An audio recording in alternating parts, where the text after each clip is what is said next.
おや、二人ともお取り込み中ですが、敵が現れたようですよ。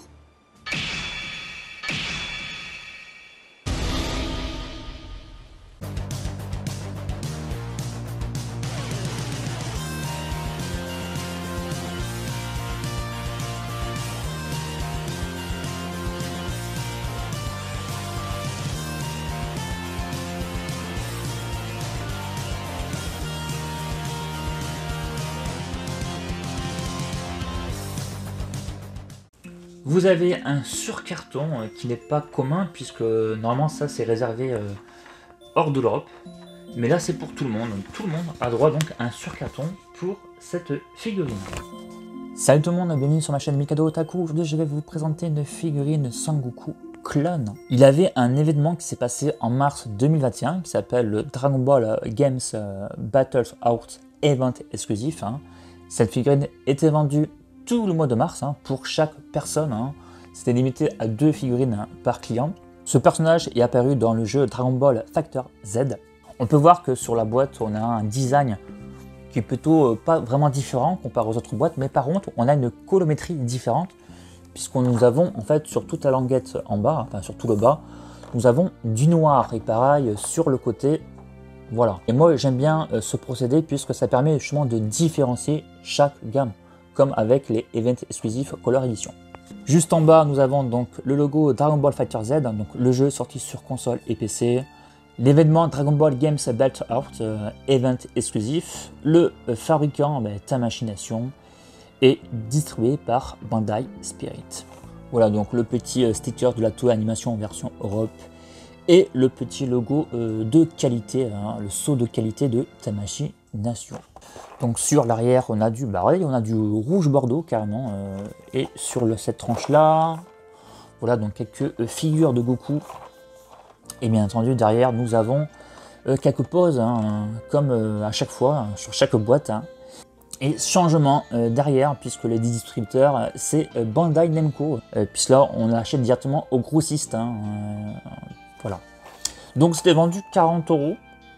À quelques centimes près, je trouve que le prix est tout à fait correct, puisqu'on est sur une figurine quand même exclusive. Bon, ce qu'on va faire, on va maintenant passer au déballage.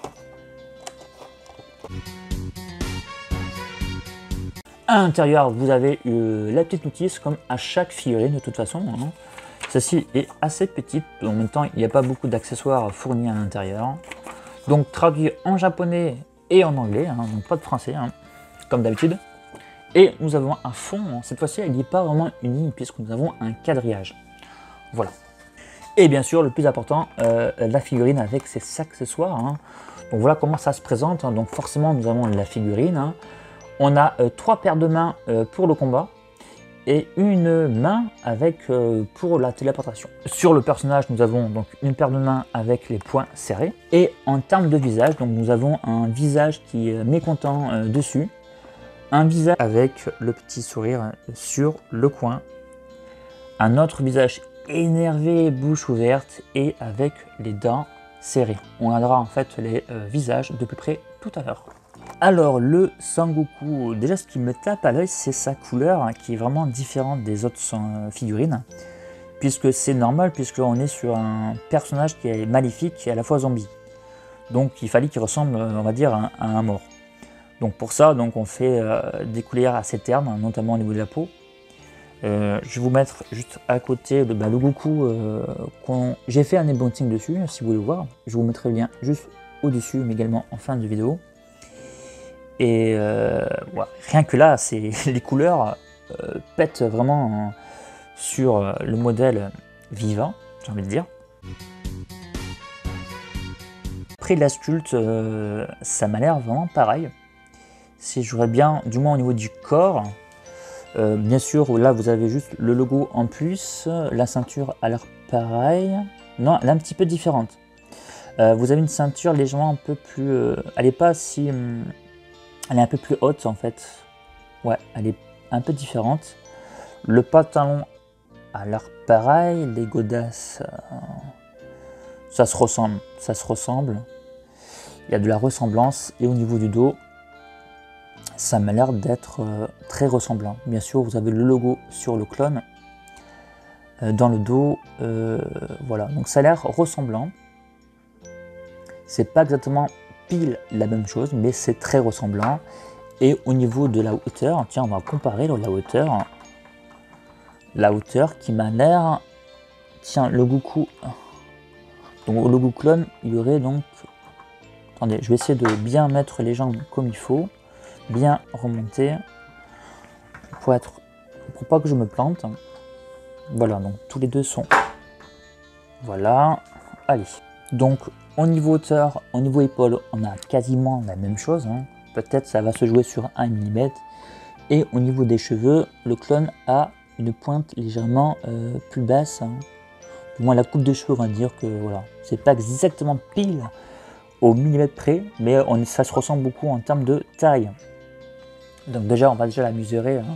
Jusqu'à la dernière pointe, on est à 16,5 cm. Pour les cheveux, même si en termes de hauteur, c'est quasi kiff-kiff, ce n'est pas du tout la même coupe, bien entendu. Hein. Que ce soit au niveau de l'arrière, hein, mais aussi sur le côté. Et bien entendu, sur le devant. Donc, la figurine n'a pas de problème de stabilité. Voilà, donc encore heureux, tu me diras, pour un Goku comme ça. Il n'y a pas de problème, donc voilà. Donc c'est nickel. On va revenir sur les couleurs. On a une couleur vraiment mate et brillante, donc du pied jusqu'au visage, hein, en fait c'est mat. Et sur les cheveux, nous avons donc quelque chose de brillant, un effet laqué dessus, si vous voulez. Voilà, donc pour différencier le reste. Sur sa tenue principale, on a une couleur de gris anthracite, hein, je vais dire. Donc ce n'est pas du noir, on est vraiment sur du gris. Et ça correspond bien de toute façon au personnage du jeu. Hein. On a vraiment des couleurs assez ternes comme ça. Sur le t-shirt, on a un rouge bordeaux, voire même carrément du version couleur chocolat, on va dire, même couleur chocolat sur le t-shirt. On pourrait dire aussi rouge bordeaux. Hein. On a du rouge bordeaux sur la ceinture hein, qui est plus claire, donc un peu plus vif. Hein. Les poignets, donc la même couleur que la ceinture, également aussi pour les bottes. Donc quelque chose de assez foncé quand même dans son ensemble. Donc pareil au niveau du dos, donc ça ne change pas. On peut parler aussi de la peau qui est vraiment aussi assez foncée. Hein. Donc si vous comparez avec l'autre Son Goku, on est vraiment, c'est quelque chose de vraiment différent, hein, puisque lui, on va dire qu'il est vivant.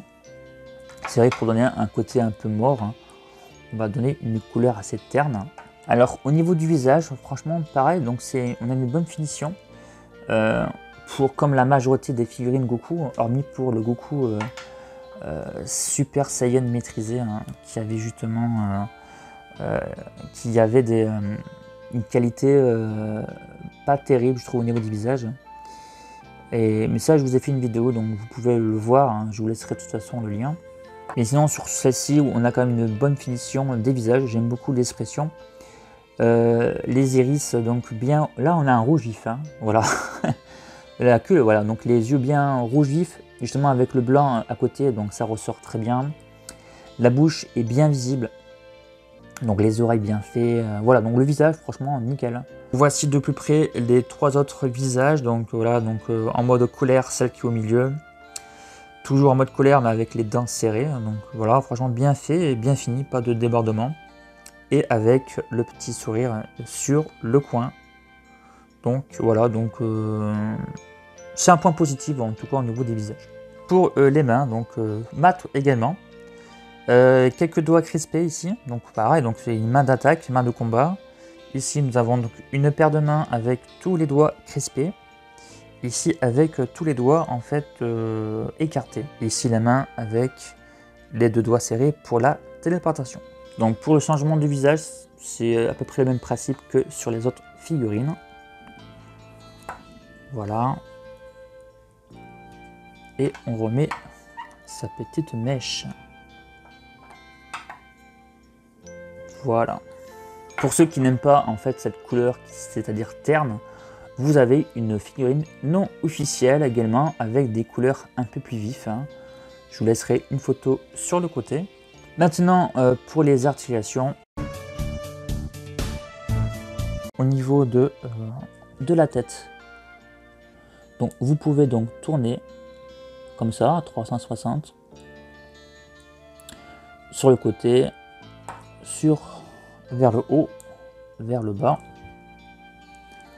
Pour les bras, on voit quasiment la même chose que sur les autres Son Goku.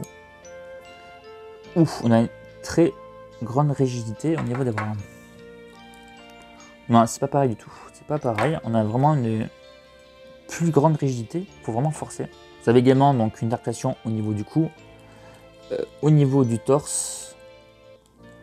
Alors le torse peut pas se relever.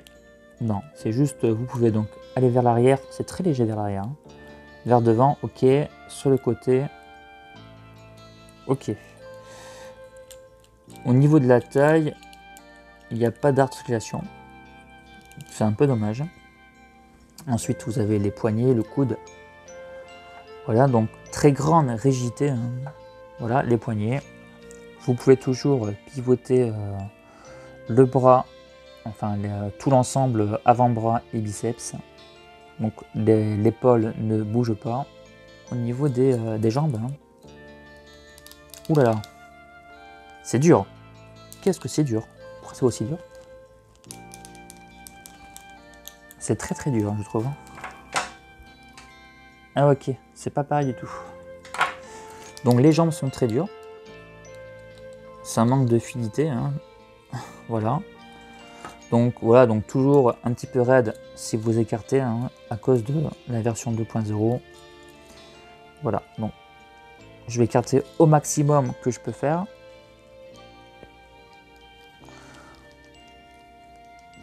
Voilà, donc voici comment ça se passe.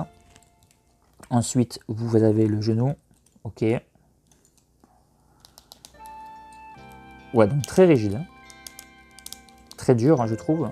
Beaucoup plus dur que les autres. Au niveau des pieds, voilà, donc les doigts de pied peuvent monter sur le devant, pas en bas. Les chevilles, voilà, peuvent tourner, hein, donc pas de problème. Peuvent pivoter aussi, bien entendu. Alors que pense Mikado de cette figurine? Écoutez, pour 40 €, même s'il n'y a pas grand chose au niveau accessoire, sachant en plus c'est une figurine exclusive, c'est très bon qualité-prix à mon sens. Surtout qu'aujourd'hui, maintenant, si vous la voulez, il faudra miser aux alentours de 100 €. Pour ce qui est de la ressemblance au jeu vidéo, hein, cette fois-ci, c'est pas la ressemblance du manga ou de l'anime. Là, on est sur un personnage qui a été créé pour le jeu Dragon Ball Fighter Z. Je trouve qu'il ressemble bien, hein, surtout au niveau de la couleur, des couleurs assez ternes, qui fait justement penser à ce côté zombie, hein, côté maléfique, au niveau des yeux. Donc oui, moi j'aime bien, c'est ressemblant, donc c'est une belle réussite de sa machination. Si la couleur terne vous déplaît à ce point, vous avez bien sûr toujours la version non officielle. J'espère que la vidéo vous a plu, vous pouvez me retrouver sur les réseaux sociaux Instagram, et Twitter et Facebook, et prenez soin de vous, je vous dis à bientôt. Allez, salut tout le monde!